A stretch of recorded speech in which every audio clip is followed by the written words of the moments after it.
अगर आप Gmail use करते हैं, गूगल ड्राइव यूज़ करते हैं या गूगल फोटोज़ यूज़ करते हैं या फिर माइक्रोसॉफ्ट की वन ड्राइव यूज़ कर रहे हैं या फिर नेटफ्लिक्स हो या अमेज़न प्राइम वीडियो हो उस पर मूवी देख रहे हैं, तो आप पहले से ही क्लाउड कंप्यूटिंग यूज़ कर रहे हैं। ये सारी की सारी चीज़ें क्लाउड कंप्यूटिंग पर बेस्ड है। अब अगर क्लाउड कंप्यूटिंग की बात करें, it is the providing on demand services over the internet, यानी ऑन डिमांड सर्विसेज आपको इंटरनेट के थ्रू प्रोवाइड करता है क्लाउड कंप्यूटिंग।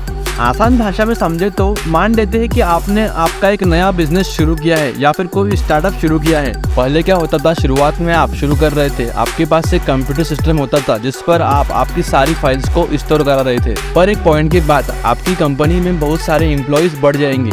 मान लेते हैं 100 एम्प्लॉयज़ आपकी कंपनी में आ गए। अब उन सबका भी डाटा स्टोर कराने के लिए एक तो आप एक्सटर्नल हार्डवेयर खरीदेंगे, आप SSD हार्ड ड्राइव खरीदेंगे या फिर दूसरे सिस्टम लेकर आएंगे और कंप्यूटर बिठाएंगे बाकी चीज़ें मैनेज करने के लिए और डाटा स्टोर कराने के लिए।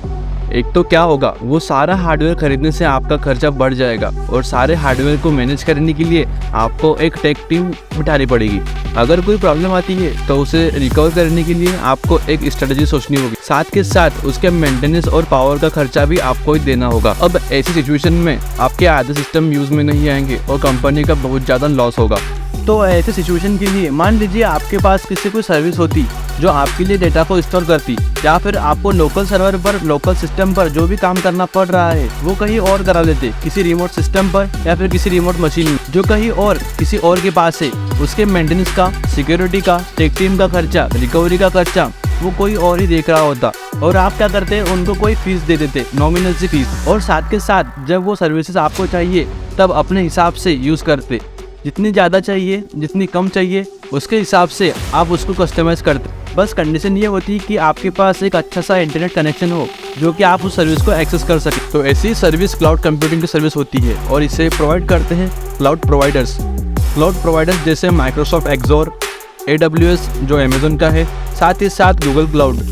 टाइम के साथ बहुत बड़ी बड़ी कंपनियां इन्वेस्ट कर रही है क्लाउड कंप्यूटिंग। तो आजकल ये services IBM cloud, Alibaba cloud और एप्पल जैसी कंपनियां भी प्रोवाइड कर रही है। अब क्लाउड कंप्यूटिंग की हेल्प से आपको एक तो ऑन डिमांड सर्विस मिल गई, मतलब जब आपको इसको यूज़ करना है तब उसका आप यूज़ कर सकते हो और सर्विस का इस्तेमाल कर सकते हो। और दूसरी मोस्टली सर्विस का पे यू गो मॉडल होता है, यानी जितना आप इनको यूज़ करोगे आपको उतना ही उसके लिए पे करना होगा। आप कम यूज़ कर रहे हैं तो आपको कम पे करना पड़ेगा, आप अगर ज़्यादा यूज़ कर रहे हैं तो आपको ज़्यादा पे कर सकते हैं। उसके साथ साथ सिक्योरिटी, मेंटेनेंस और टेक टीम का खर्चा भी आपको नहीं देखना होता। ये सारी चीज़ें वो क्लाउड प्रोवाइडर्स देख रहे होंगे, तो आपके लिए ये भी एक एडिशनल हेडेक कम हो जाता है। इसलिए आजकल बहुत सारी कंपनीज और स्टार्टअप जो भी अपने मेजॉरिटी काम होते हैं, चाहे वो डेटा स्टोरिंग मैनेजमेंट से हो या फिर डेटा कंप्यूटिंग से रिलेटेड हो, सारा का सारा वो क्लाउड प्रोवाइडर्स के ऊपर उनकी सर्विस यूज़ करके करते हैं। आप अगर एक कोडर या फिर प्रोग्रामर हो तो आप अपने सिस्टम पर कोडिंग करने के लिए बहुत से सॉफ्टवेयर यूज़ करेंगे या इंस्टॉल करेंगे। अब ये सॉफ्टवेयर जो आप इंस्टॉल करेंगे उनकी परफॉर्मेंस डिपेंड करेंगी कि आपकी मशीन की साइज़ क्या है, उसका प्रोसेसर क्या है। लेकिन जब भी आप इंटर्नशिप या प्लेसमेंट के लिए बैठते हैं तो आपको यहाँ पर कोडिंग टेस्ट देने होते हैं, तो आपको ये टेस्ट ऑनलाइन देने होते हैं और यहाँ पर आपका कोड चले या ना चले या फिर आपकी कोड कितना एफिशिएंसी से चल रहा है यह आपके सिस्टम पर डिपेंड नहीं करता। एक तो वो इंटरनेट कनेक्टिविटी पर डिपेंड करेगा कि आप अपने सर्वर से कनेक्ट हो पा रहे हो या नहीं, और साथ ही साथ वो जो कंपनी कंडक्ट करा रही है जिस प्लेटफॉर्म पर, उनकी सर्विस पर डिपेंड करता है। तो इस तरीके का ही मोड क्लाउड कंप्यूटिंग में फॉलो होता है। जैसे गूगल फोटोज़ आने से पहले हम फोटो खींचते थे और अपने ही फ़ोन में सेव कर देते, जिससे हमारी मेमोरी बहुत जल्द भर जाती थी।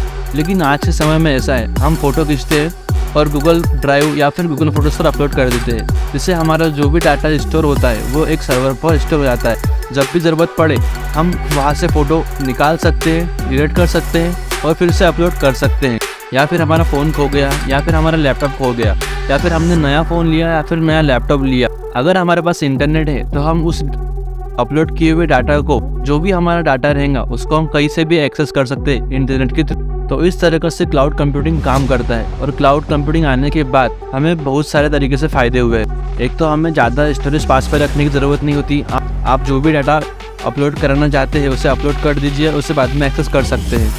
इससे काफ़ी सारी चीज़ों का खर्चा भी बहुत कम हुआ है और साथ ही साथ इन सभी चीज़ों का हेडेक भी लेना नहीं पड़ता, वो हमारे लिए क्लाउड प्रोवाइडर्स ले लेते हैं। और एक तो हमारी सारी सर्विसेज हमें इंटरनेट के थ्रू मिल गई।